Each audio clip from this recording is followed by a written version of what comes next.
to build speed because it was just so dense over there. So some of it is obviously is adapting as a group and recognizing kind of the game. The second is obviously continuing to tweak. If we have another, right, a winger, a Robert, I can use Joe with the 9. We can do some other things, but I feel like we needed something on the width today.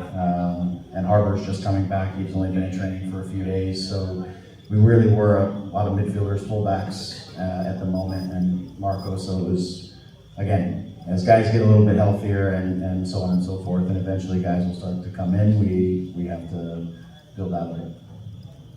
Greg, can you give us an update on Eric Tommy? We saw him on crutches standing outside the door here.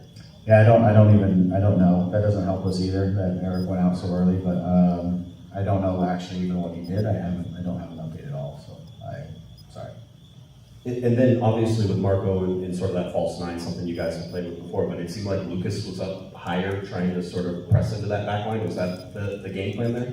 Yeah, I mean, at times, obviously when Marco comes off, you have to still keep numbers ahead of the ball, and guys who are going to run through the lines and create space, get into the box, things like that. So Lucas provides us some of that. At times we were trying to get Elijah even a little bit higher at times, especially because they weren't pressing much. I was trying to get Elijah to take up slightly higher positions to give us a little bit more size in the box should we get into a crossing situation. So yeah, it's a little bit of you got to manufacture some attacking movements and runs when you have a 9 that comes off as much. Right? They did something similar, right? In terms of but Belonga and Schaffelberg, giving them alternating sort of threats on the wings, things like that. Hey, Greg. Thanks so much for talking to us. Today, Mark Delgado made one and scored one. Why was it, obvious answer, you talked about him a lot before, but why was it so difficult to match up with him today and to stop what he was doing today? Yeah, and for me, the first goal is he makes a run into the box and he gambles on that cross and the ball gets played in there, and I just don't think he should score that. I just think we should be able to deal with that. Again, a ball's put up in the air and we have a center back against a midfielder. I think we should win that duel and we should clear that ball. But as Mark does, he covers ground. He's in the right spaces at the right times. And today he played a more advanced role because Tillman wasn't available, so he's making runs through the back line when Song's coming off the line through. So again, he played in a little more advanced position, which allowed him to maybe get into some dangerous positions. Yeah, and again, he's going to move around the field, put himself in smart positions. He's going to play fast. He's never going to take more touches than are necessary in an action. And I think it's a transition play that he sets up the final shot at the end. Again, I don't know if it was a product of just not being able to handle Mark as much as it was the product of the way the game starts to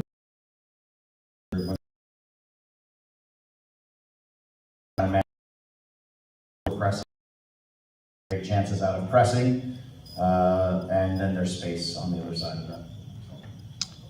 He's had some success against his former team before, and hasn't celebrated and reacted. Well, what's your reaction to his celebration today? Thank you. I don't have a reaction. I mean, I don't. Guys score and they do what they feel like they need to do. So I don't know that. I'm more concerned about us than Mark, to be honest with you. So. Hey Greg, thank you for your time. Going back to Joe, when he came off, you told him something, and I want to know maybe what it was, and do you kind of see maybe any silver linings that maybe he can start to play the way that you envision him playing? Yeah, no, there's nothing really to share. It was nothing, honestly, that had anything to do with the game. That's for him and I to discuss later. It had more to do with the busy week that's ahead of us. Yeah, and I wanted to ask you as well, for this game and the loss, that you have time to, I guess, digest it. Do you feel this was more of you guys couldn't maybe break down what they were doing, as you mentioned, they played in a low block, or was it the fact that maybe you guys are missing some tools? Maybe you guys obviously lost some guys. What do you think kind of impacted the loss a bit more? Thank you. Yeah, I mean, it's a little bit of all of the above, as all games are. When teams sit in a low block, you have to break them down. You have to find ways to change speeds of the game. The spaces are tighter, so your technical moments have to be even cleaner and sharper and tighter and faster.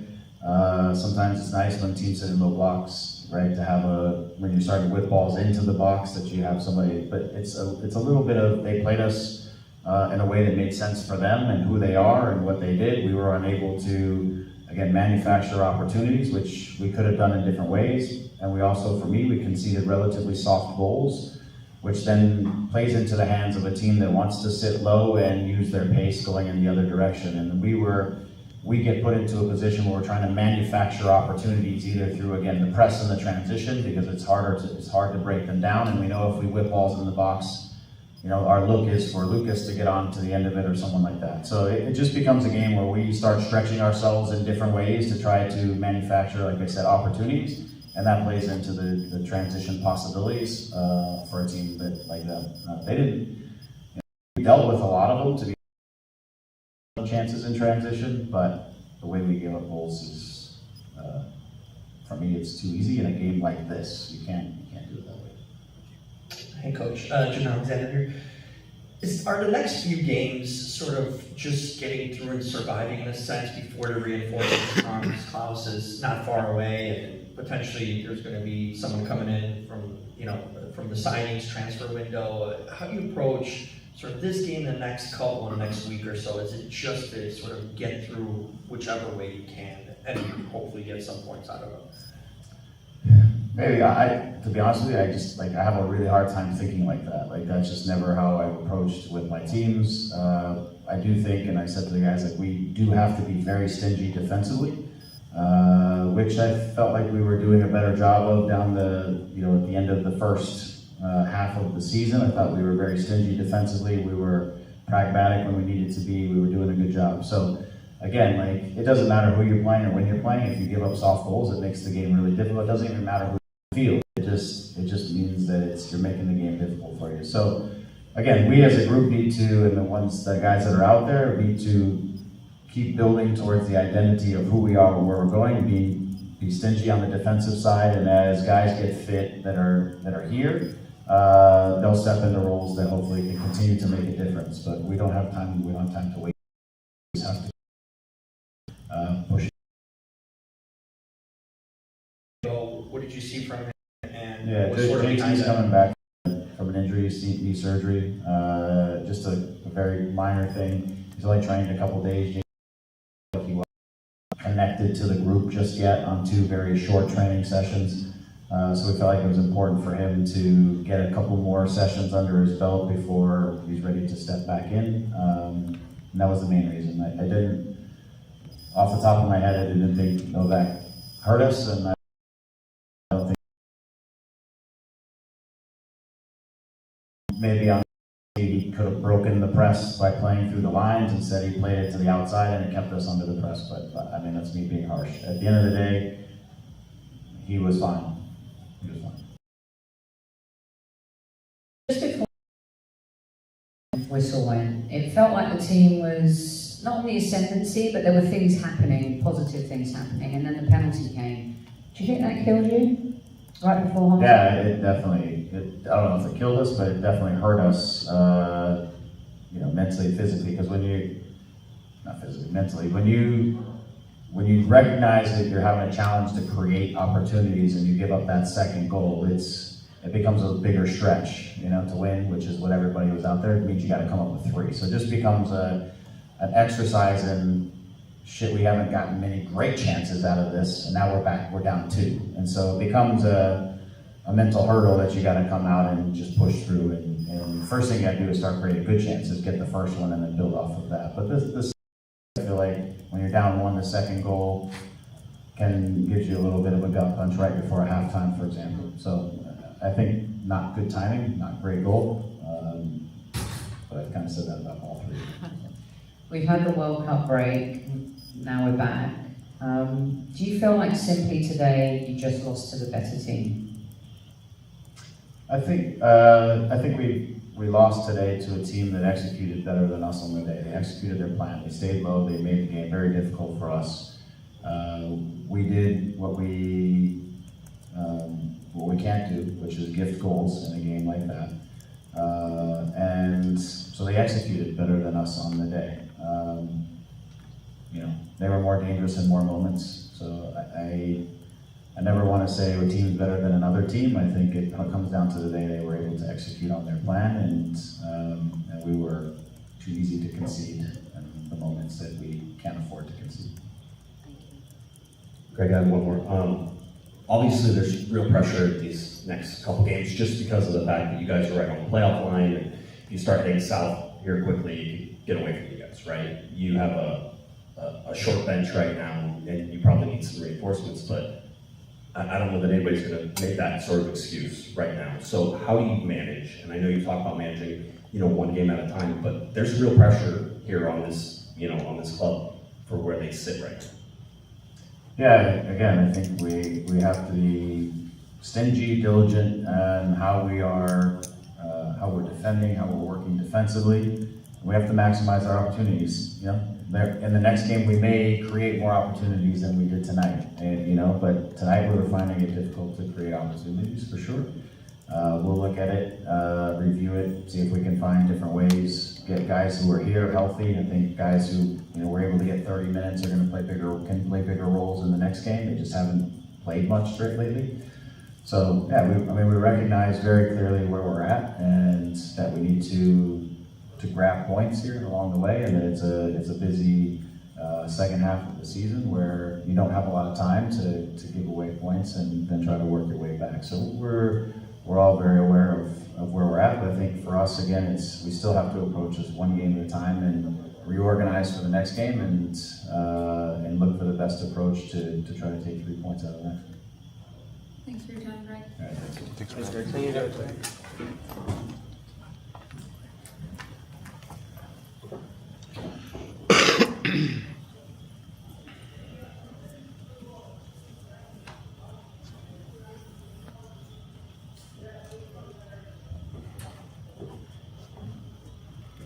We're now joined by Justin Hack. First question to Josh.